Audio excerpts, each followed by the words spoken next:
All right, we are back from Disney's big CEO shakeup to Marriott's AI anxiety, plus why boutique hotels are having an identity crisis. And yes, somebody even brought glam heels onto a Ryanair flight. This week's Good Morning Hospitality is a full ride, so let's get into it.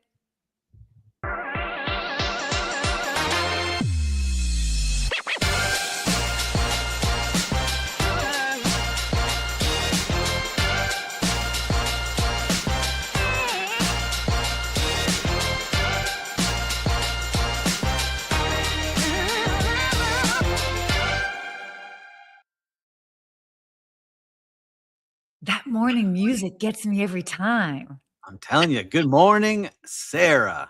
Good morning, Steve. Another Wednesday. This week flew by. Yeah. I always enjoy this time with you and all the listeners and viewers. Now, we're going to have a lot of fun today. A lot of great stories today. Usually, we have to search for some news. Today, we got a lot to share. But What was your weekend like? What was up to this weekend? Anything exciting? Oh my gosh. So I actually had a super fun weekend. This is where you have these moments where you're like, I'm so when life kind of comes full circle, we've been around the block a little bit. We've got some connections and it's so cool to see who ends up popping up.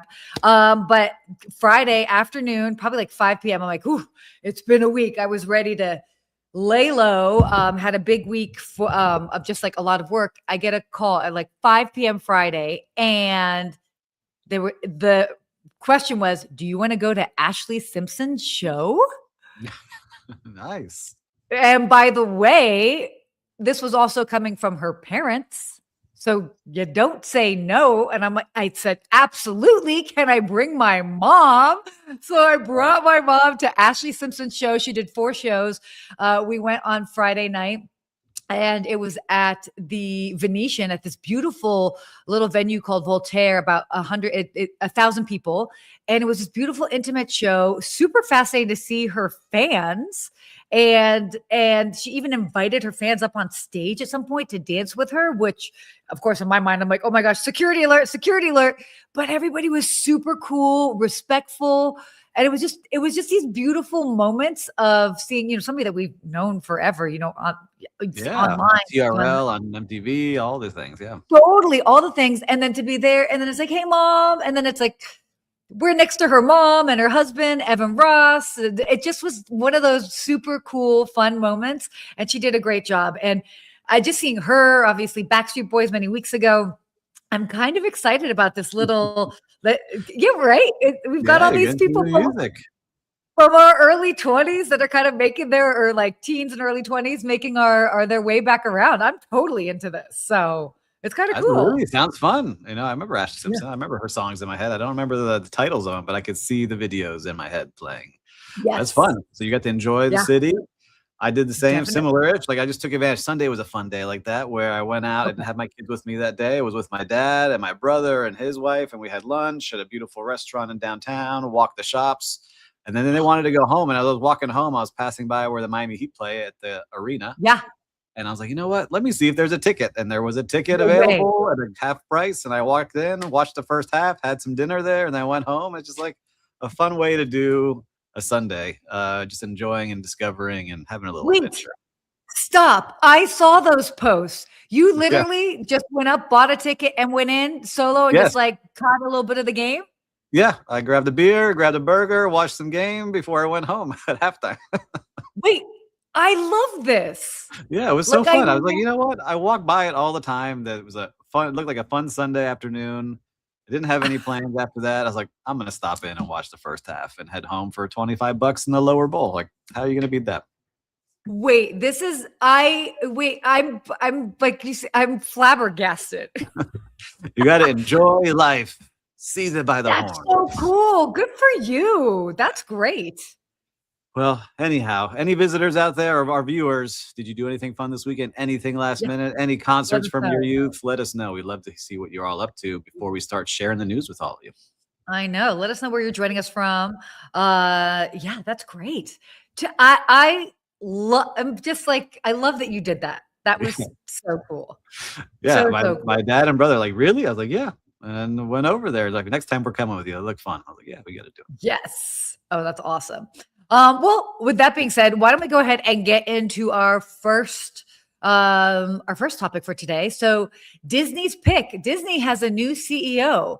And this is a big deal. I mean, when was the last time that they had a new CEO? It's been a while. It went badly because they had Bob Iger had to come back and take over because the previous CEO, it was a disaster, something bad. I forget what the headlines were, but it was just not treating people well, was getting too far onto the left. And I think like President Trump was attacking him at the time. There was a lot of politics involved there, and they had to pull back. Gosh, yeah.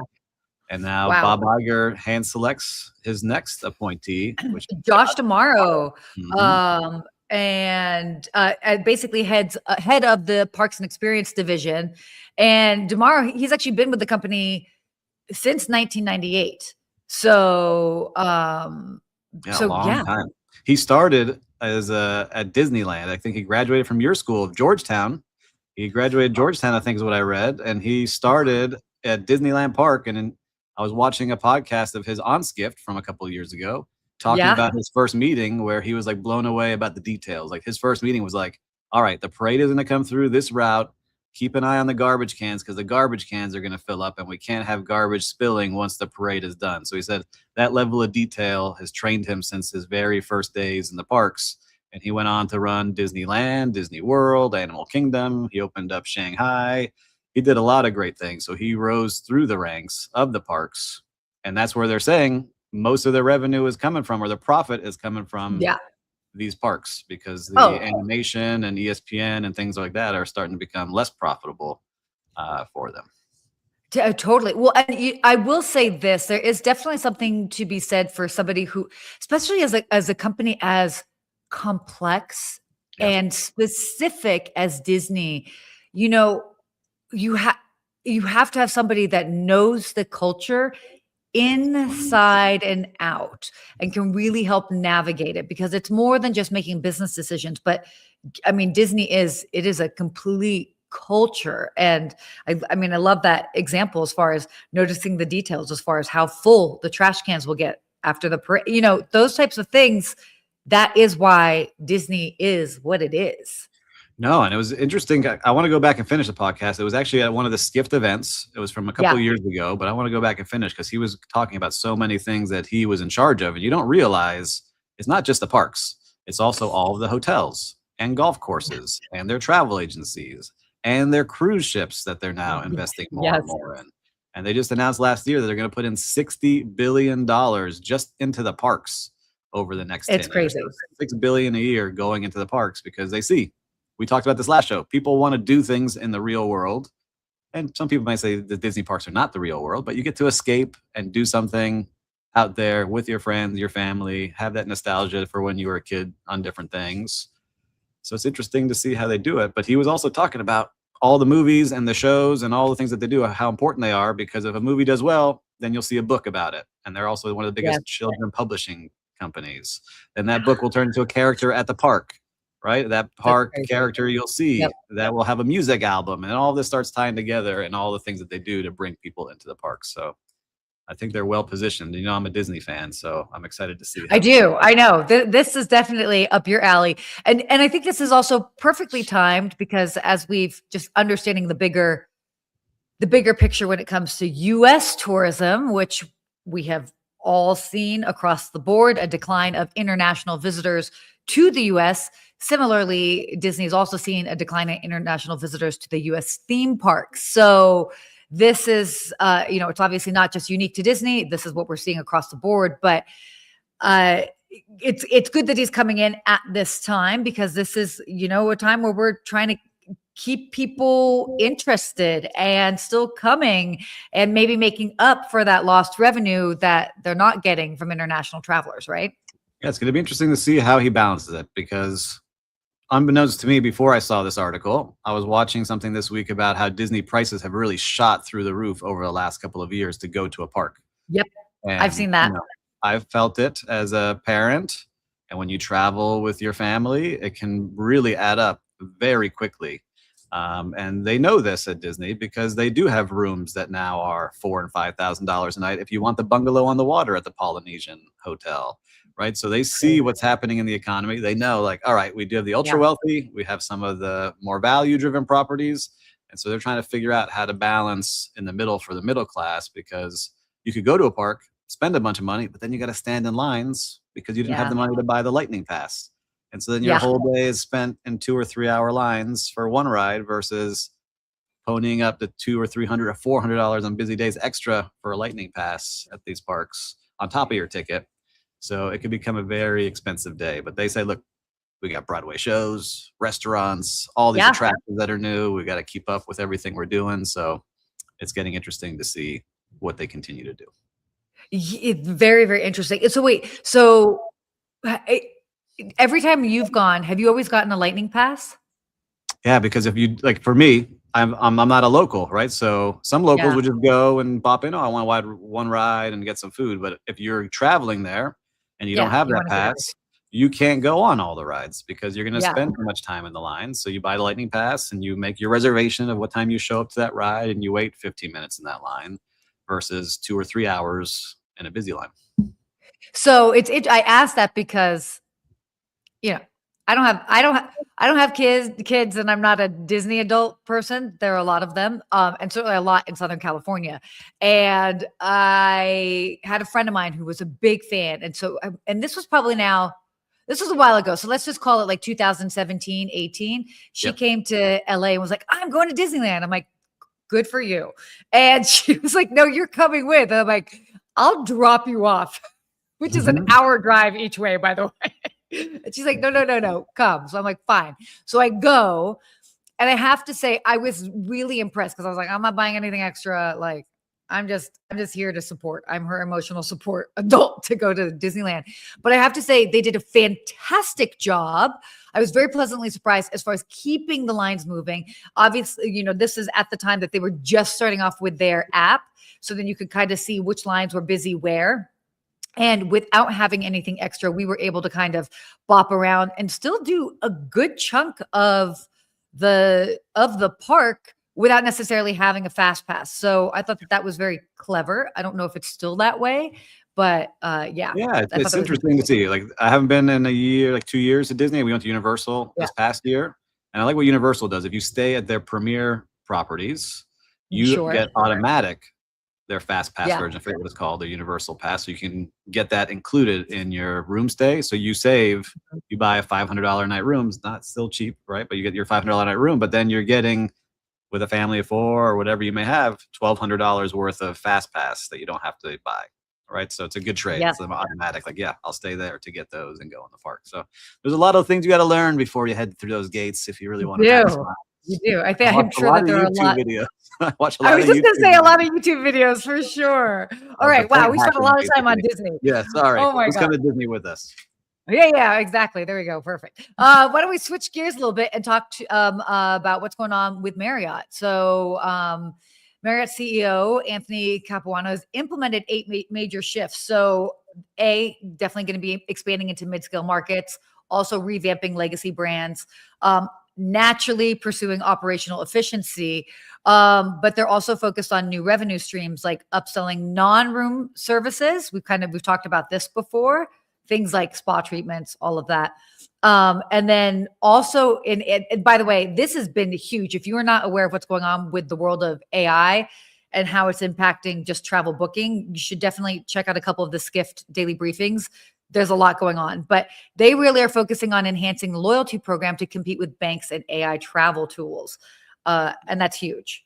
So they got a lot going on. He shared 8 tips. You should definitely check out this article on Skift.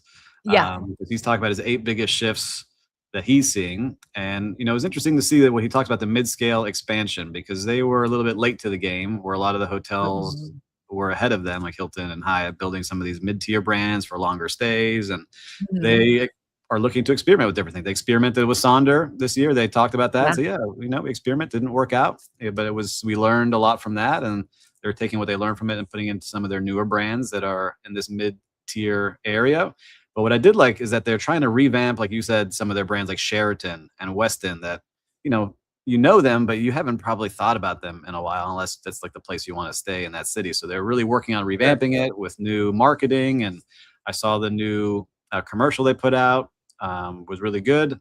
Then they're also trying to like get Ritz-Carlton to kind of give it a refresh as well. So they put out a new ad that won a bunch of awards. That was like a short film that was really cool, kind of like Wes Anderson vibe short film. Very much so. Yes, they did great with that. Yeah, so they're doing some interesting things to get people into their hotels, but they're really trying to fight off what I do and is use AI to like, hey, plan my trip. They want you to think when I'm planning a trip, let me log into the Marriott Bonvoy app. That's where I start planning my trip. So they're trying to give you more points to use. So it's not just for hotels. You could use it to go to the event that you want to in that city. And so his biggest wish, he said, is that he would love to see people start thinking about their trip within their app. And he's going to be working on doing that as much as he can. So he's got his finger on the pulse. They're all over. And they really are thinking about ways to make not only Marriott more profitable, but also the owners of their hotels as well. Because they got some feedback from the hotel owners that they want some more profit as well. So a lot of work. Yeah, exactly. Man, you did a great little synopsis right there. You inspired me. I told you backstage, I was like, Sarah's on her game. I'm going to get on my game here. I feel like that's just a mic drop. I have nothing else to add, sir. And we got a LinkedIn comment here. Hotels have great opportunity to start driving the awareness of more added value that already exists. Yeah. So that is very true. They do. So let's see how Marriott leads the way and shows us what to do. Mm-hmm. And the quick note, that I kind of like mentioned as far as what's going on with AI. So there are new sort of like tools in chat that basically when you're searching, and this is where it's becoming the new sort of frontier of travel booking, when you're searching and you're kind of trying to put together itineraries for different locations, or you're trying to plan a trip, different properties, and we're going to continue to see this fight, are actually implementing tools so that you can just basically book through chat. So now it's not like, oh, here's an idea of the itinerary, go to the site directly and just book, but it's now basically the booking process is moving, what they're saying, moving further upstream. And yeah, so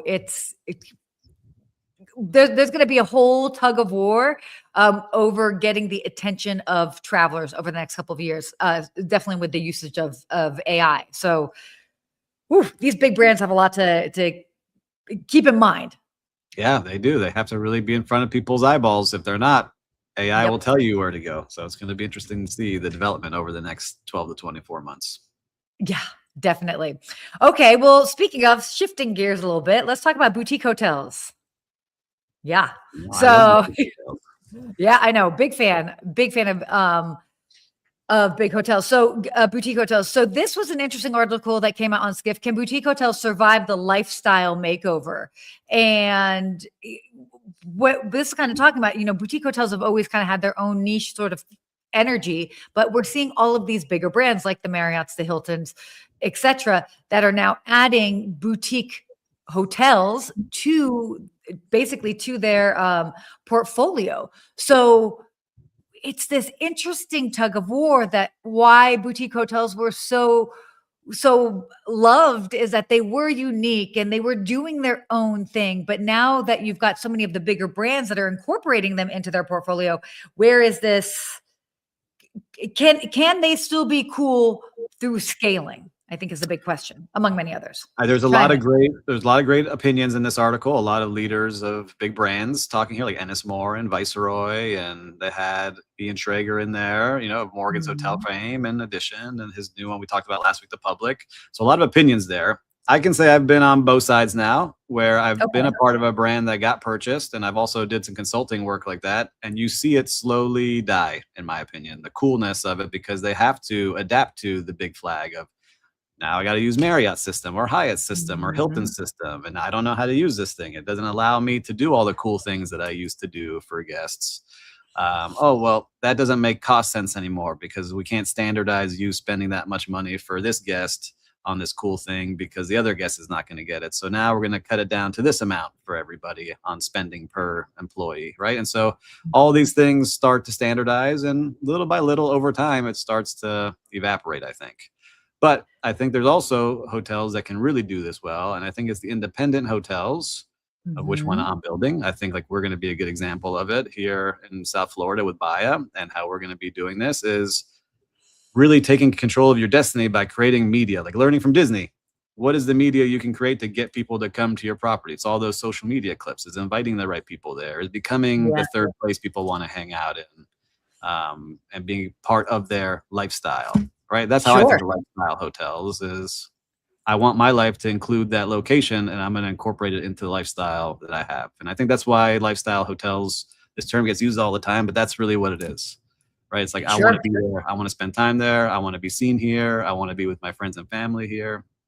So you got to think about those things. But you're always in hotels. I'm sure you have certain ones that, they say they're boutique hotels, but then don't really live up to it. What do you see that you like when you're in them? I think what it is that, and I've stayed at a lot of, kind of those boutique, those lifestyle hotels that are now under bigger umbrellas. And I don't mind them. Because in a sense, it's like the ones that I have been to, I do think that they still try to keep they still do a very good job as far as staying very local and very unique and specific. And I'm like, oh, that's cute. Yep. But then there's the consistency that that you get where it's like, okay, I know I can do my mobile check-in. I know I can do this. I know I can request for housekeeping through the app. And so I have seen some of those smaller, very unique brands, like with Marriott, for example, Autograph Collection. Each one of those are so different for the market that it's in, that I feel like even though it's under Marriott, those individual properties, it would be hard to make them feel commoditized. You know what I mean? Whereas I think a good example would be like what we saw with W Hotels. Remember when W Hotels came on the scene? That was so cool, so unique.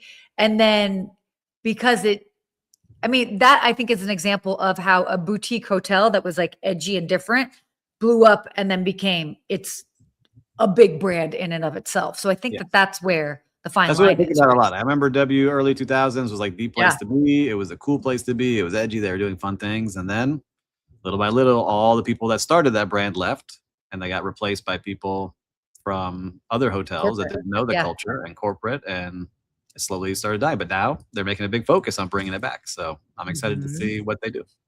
Yeah, fair. Man, I love their beds. They have the best beds. Anyway, big fan. Okay. Quick, next we got a couple more topics that I definitely want to touch on here. So Accor. So this is kind of what I was talking about, or at least like hinting at when we were talking about Marriott, but Accor launches ChatGPT integration. So to give you an idea, they've launched a direct integration into ChatGPT to help capture bookings earlier in the trip planning funnel. If Accor is doing this, I am surprised the other hotels are not on board yet. What's crazy about this is it's, again, early in the trip process. So it's almost this attempt to outmaneuver OTAs. And this is Wild West, right? Yes, I was playing with it today. So I'm actually staring at it in ChatGPT. And so it's not easy to find if you're like a ChatGPT light user. Like you have to go in to ChatGPT's app store where it says apps on the left side, type in Accor, find the Accor app, and then connect it. And so there's a couple of steps for you to do it. But once you're connected, then it will be part of your thinking. And when you say you want to travel, you're going to say, hey, I'm going to such city. Can you find me this hotel at Accor?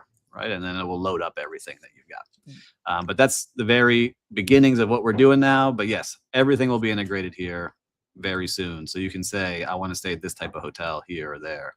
That's why brand is going to be so important. Totally. Brand loyalty. And again, like thank you for explaining how it actually works in chat, because it is specific, but basically, we're going to see a lot of the other hotels follow suit with this. Yeah, right. I think right away, because you could upload, if you and I wanted to upload an app right now, we can make one and put it up. I have one in there in the app store. We could have one. We can do that. Yeah, for sure. Absolutely. We take all of our transcripts. Hospitality app. Let's go. We put all of our transcripts in. Ask Sarah and Steve your questions, and it'll take all of our transcripts and answer as it knows who we are. Yeah. Anyhow, anyway, a lot of fun. So there you go. So before we get to our unhinged story, this one it should almost be unhinged, but it's also kind of crazy. So love our friends over. By the way, have you ever flown Ryanair? I've never flown Ryanair, but we've talked about them a couple times of how funny they are on social. I have never flown them, but I want to fly them to support because I just love how tongue in cheek they are and just everything that they do. So they actually sparked recently a fashion debate, an online debate about fashion. They did a viral post debating whether wearing heels or going full glam on Ryanair is fabulous or foolish. And social media was kind of split. They were like, okay, well, go for aspirational travel or go for comfort culture. But I kind of think this was what do you wear when you go on their plane? You're not going in full glam and heels. No, I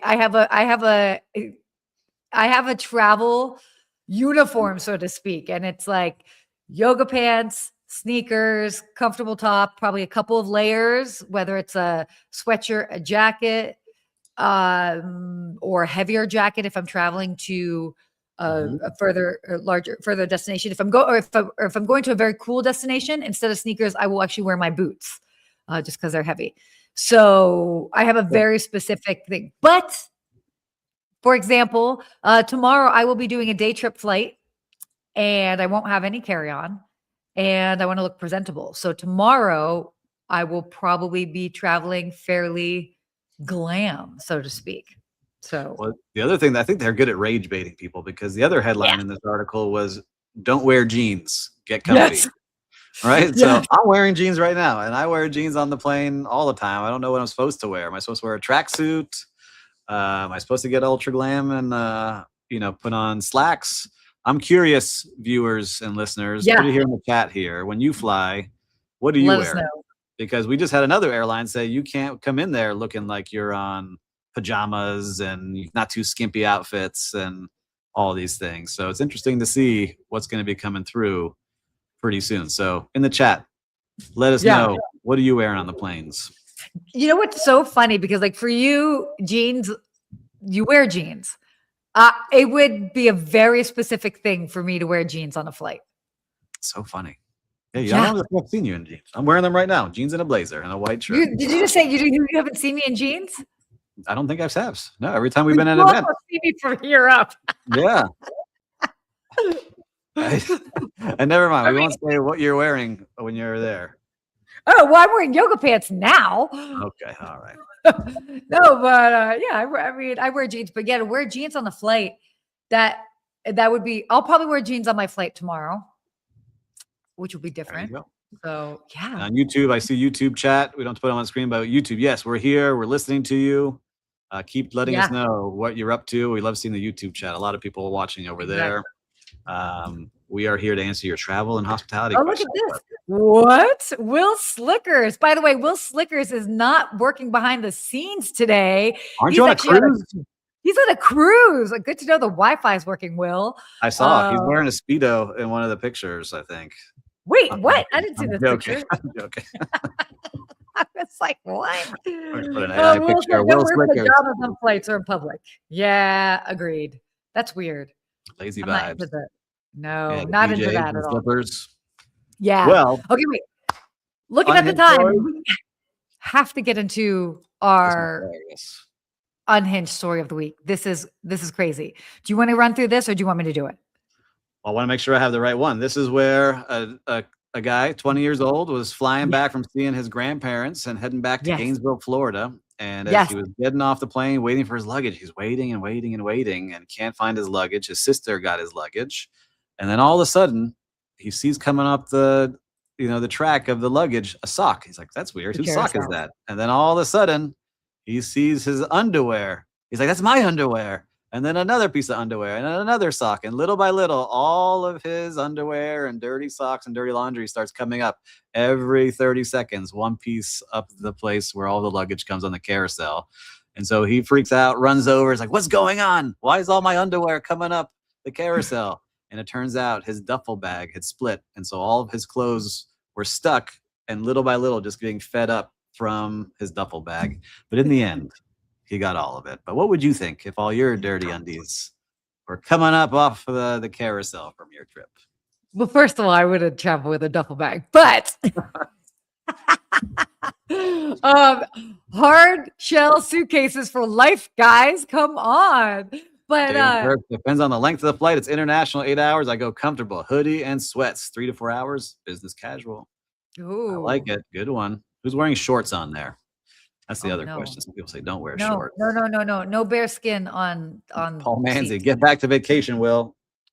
Listen, Will misses us. He wants us to hang out. We're here on the cruise with you, Will. I love it. Yeah. Get us a pina colada. Definitely. We'll be right there. Yeah. Actually, my favorite. Go ahead. No. What were you gonna say? I was thinking about the cruise. I'm going on one, and I want a coconut and lime drink on the Royal Caribbean is my favorite one. So. Oh, okay. I'm gonna have to check that out the next time I go on a cruise.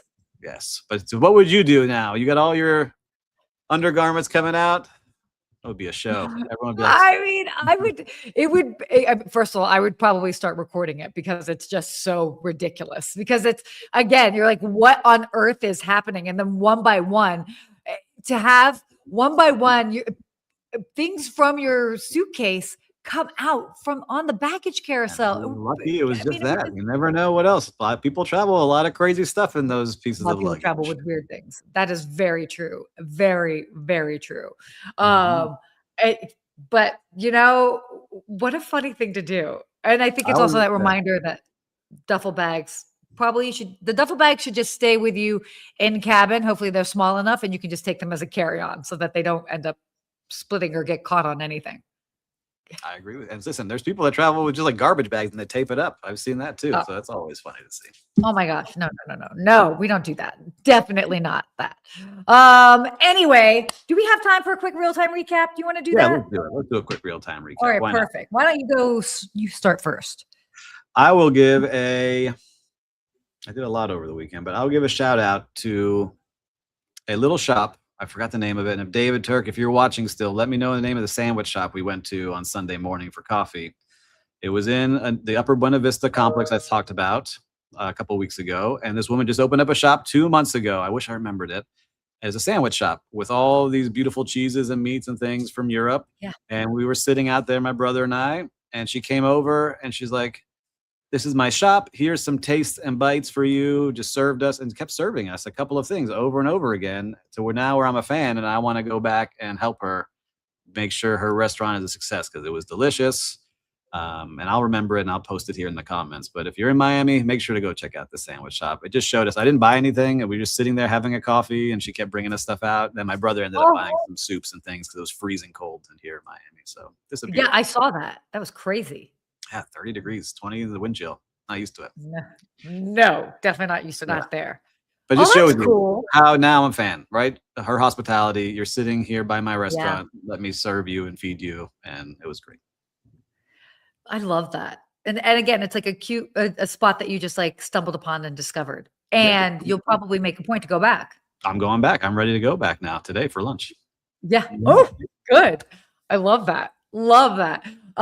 So this was an interesting moment. So on Saturday, I got invited by a friend to go to a show in the middle of the day. And I'm like, okay, I don't know how I feel about that, but I have this thing I don't like to do. I don't like to do enclosed activities during the day when the sun is up, but whatever, story for another time.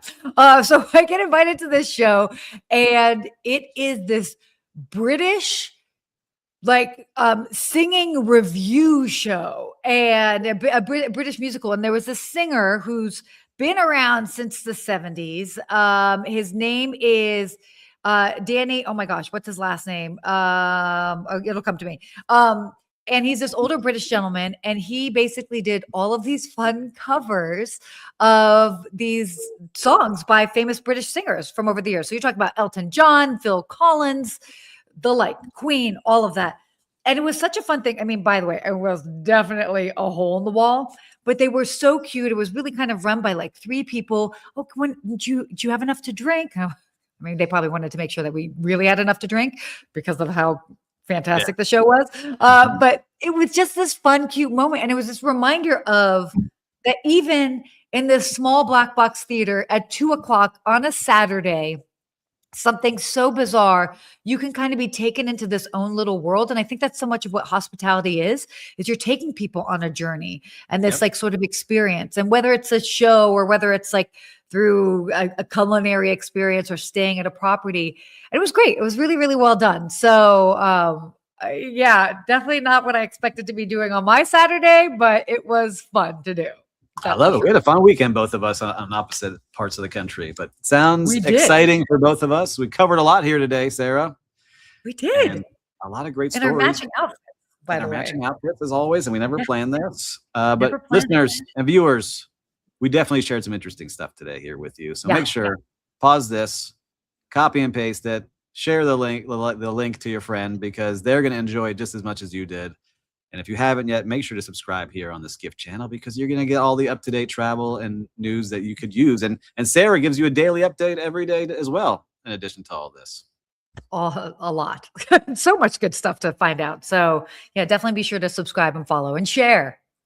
Yeah, sharing is caring, everybody. So until next week, everyone, stay hospitable. Stay hospitable. Gosh, we can never get it right. Bye.